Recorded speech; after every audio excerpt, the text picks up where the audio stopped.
Hello student, good morning. आज हम लोग बीए पार्ट 1 ऑनर्स के क्लास के लिए एक बार फिर से ऑनलाइन माध्यम से जुड़े। हम लोग अभी तक इससे पहले के क्लास में स्विट्जरलैंड की जुडिशियरी यानी कि न्यायपालिका के बारे में पढ़ रहे थे। आज हम लोग फेडरल सिस्टम यानी कि संघात्मक व्यवस्था के बारे में जानेंगे। इस क्रम में हम लोग meaning and definition of federal government, संघात्मक सरकार की अर्थ एवं परिभाषा के बारे में जानेंगे। शासन की शक्तियों का प्रयोग मूल रूप से एक स्थान से किया जाता है या कई स्थानों से। इस आधार पर शासन प्रणालियों के दो प्रकार हैं, एकात्मक शासन और संघात्मक शासन। कहने का मतलब ये है कि इस आधार पर दो प्रकार की शासन व्यवस्था होती है, एक एकात्मक और दूसरा संघात्मक। जिस शासन व्यवस्था में शासन की सारी शक्ति एक केंद्रीय सरकार में निहित होती है उसे एकात्मक शासन कहते हैं।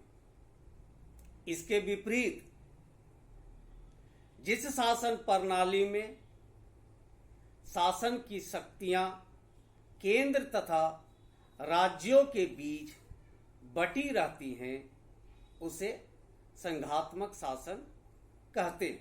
कहने का मतलब यह है कि शासन का शक्तियों के प्रयोग के हिसाब से शासन का दो प्रकार है, एक एकात्मक और एक संघात्मक। संघात्मक शासन व्यवस्था में शक्तियां केंद्र सरकार और राज्यों की सरकारों में बटी होती है। इसका मत और एकात्मक सरकार में सारी शक्तियां केंद्र की सरकार में होती है। इसका यह मतलब नहीं है कि राज्य की सरकारों को कोई अधिकार नहीं होता। वहां केंद्र अपनी मर्जी से शासन प्रशासन को सुचारू रूप से सही ढंग से चलाने के लिए अपनी शक्तियों में से कुछ शक्तियां राज्य की सरकारों को दे देती है और जरूरत पड़ने पर उसे वापस ले लेती है। लेकिन यहां संघात्मक शासन व्यवस्था में क्या होता है कि संविधान के द्वारा ही केंद्र और राज्यों के अधिकारों का बंटवारा होता है। इसलिए वैसी शासन व्यवस्था जहां केंद्र और राज्यों में बटे हुए शक्ति होते हैं उसको संघात्मक शासन कहते हैं। अमेरिका, रूस और स्विट्जरलैंड की शासन प्रणालियां संघात्मक व्यवस्था के नमूने माने जाते हैं। संघीय शासन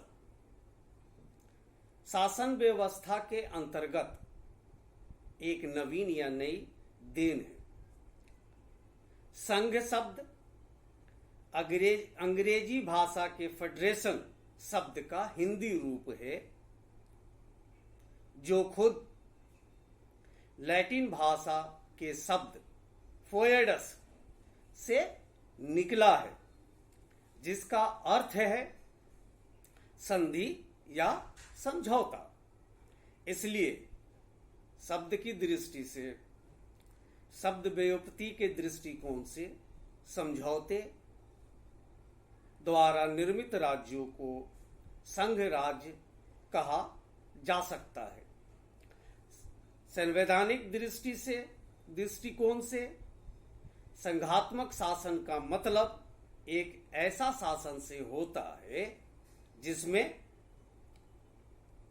संविधान द्वारा ही केंद्रीय सरकार और इकाइयों की सरकारों के बीच शक्ति विभाजन कर दिया जाता है और ऐसा प्रबंध कर दिया जाता है कि दोनों पक्षों में से कोई अकेला इस शक्ति विभाजन में परिवर्तन न कर सके। यानी कि संविधान के द्वारा केंद्र और राज्य सरकारों की शक्तियों की बंटवारा कर दिया जाता है और साथ में ऐसा प्रबंध किया जाता है, यानी ऐसी संवैधानिक व्यवस्था होती है कि इसमें फेरबदल ना तो अकेले केंद्र सरकार कर सकती है और ना ही राज्यों की सरकार। संघीय राज्य की कुछ परिभाषाएं हैं जो इस प्रकार की, इसमें सबसे पहला है, डायसी का कहना है कि संघात्मक राज एक ऐसे राजनीतिक उपाय के अलावा कुछ नहीं है जिसका उद्देश्य राष्ट्रीय एकता तथा राज्यों के अधिकारों में मेल स्थापित करना है।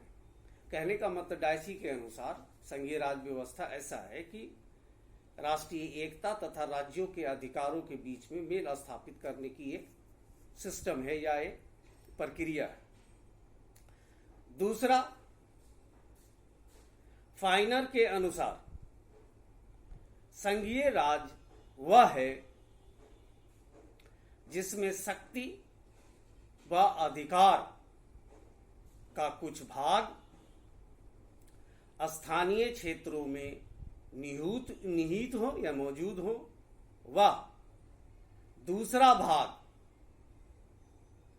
स्थानीय क्षेत्र के समुदाय द्वारा विचार पूर्वक बनाई गई केंद्रीय संस्था को दिया जाए।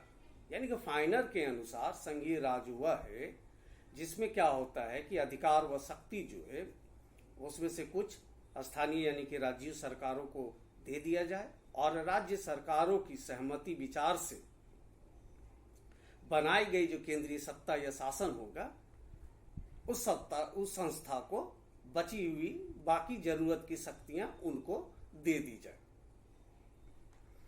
अब हम लोग बात करते हैं इसकी तीसरा परिभाषा की।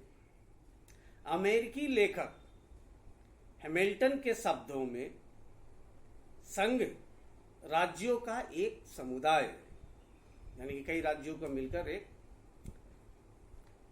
क्या बोलते हैं संस्था बनी है जो एक समुदाय के रूप में उसको वो मानता है, जो नए राज्य का निर्माण करता है। कहने का मतलब है कि कई राज्य मिलकर एक नया राज्य या एक संघ या देश का निर्माण करते हैं। वो अमेरिकी लेखक हैमिल्टन के विचार में संघ राज वो है। अब चौथा है, अभी तक जो हम लोग परिभाषाओं संघीय शासन व्यवस्था की परिभाषा देखें, उन परिभाषाओं की तुलना में डॉक्टर गार्नर की परिभाषा अधिक स्पष्ट और महत्वपूर्ण है। वे कहते हैं कि संघ एक ऐसी प्रणाली है जिसमें केंद्रीय तथा स्थानीय सरकारें एक ही प्रभुत्व शक्ति के अधीन होती हैं। यानी कि केंद्र की गार्नर के अनुसार संघीय शासन व्यवस्था हुआ है जो एक ही शक्ति यानी कि संविधान के अधीन होते हैं, राज्य की सरकार भी और केंद्र की भी सरकार। ये सरकारें अपने अपने क्षेत्र में जिसे संविधान अथवा या संसार का कोई कानून निश्चित करता है, यानी कि संविधान के जरिए या कोई और कानून हो उसके जरिए निश्चित करता है, सर्वोच्च होती है, वो सबसे ऊपर होता है, सुप्रीम होता है। संघ सरकार जैसा कि आमतौर पर कह दिया जाता है अकेली केंद्रीय सरकार नहीं होती। यानी कि लोग कहने का मतलब यह है कि लोग कह देते हैं आमतौर पर कि अकेले केंद्रीय सरकार ही नहीं होती है, बल्कि यह केंद्रीय और स्थानीय सरकारों को मिलाकर बनती है। यानी कि संघीय सरकार अकेले ना तो केंद्र की सरकार होती है ना राज्यों की सरकार होती है, बल्कि राज्यों और केंद्र दोनों की सरकारों से मिलकर ये बनती है। स्थानीय सरकारें उसी प्रकार संघ का भाग है जिस प्रकार केंद्रीय सरकार यानी कि केंद्र की सरकार और राज्य की सरकार दोनों संघ का एक हिस्सा होते हैं। वे केंद्र द्वारा निर्मित अथवा नियंत्रित नहीं होते, वो ना तो केंद्र के द्वारा बनाए जाते हैं और ना ही नियंत्रित होते हैं, वो संविधान के द्वारा निर्मित होते हैं। वर्तमान समय में नियंत्रित नहीं होती। तो ये थी संघात्मक शासन व्यवस्था की कुछ परिभाषाएं। वर्तमान समय में संयुक्त राज्य अमेरिका, रूस, भारत, कनाडा, स्विट्जरलैंड आदि राज्यों में संघात्मक शासन व्यवस्था ही लागू है।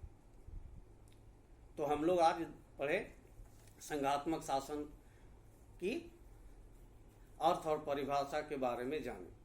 तो आज के लिए बस इतना ही, अब अगले क्लास में।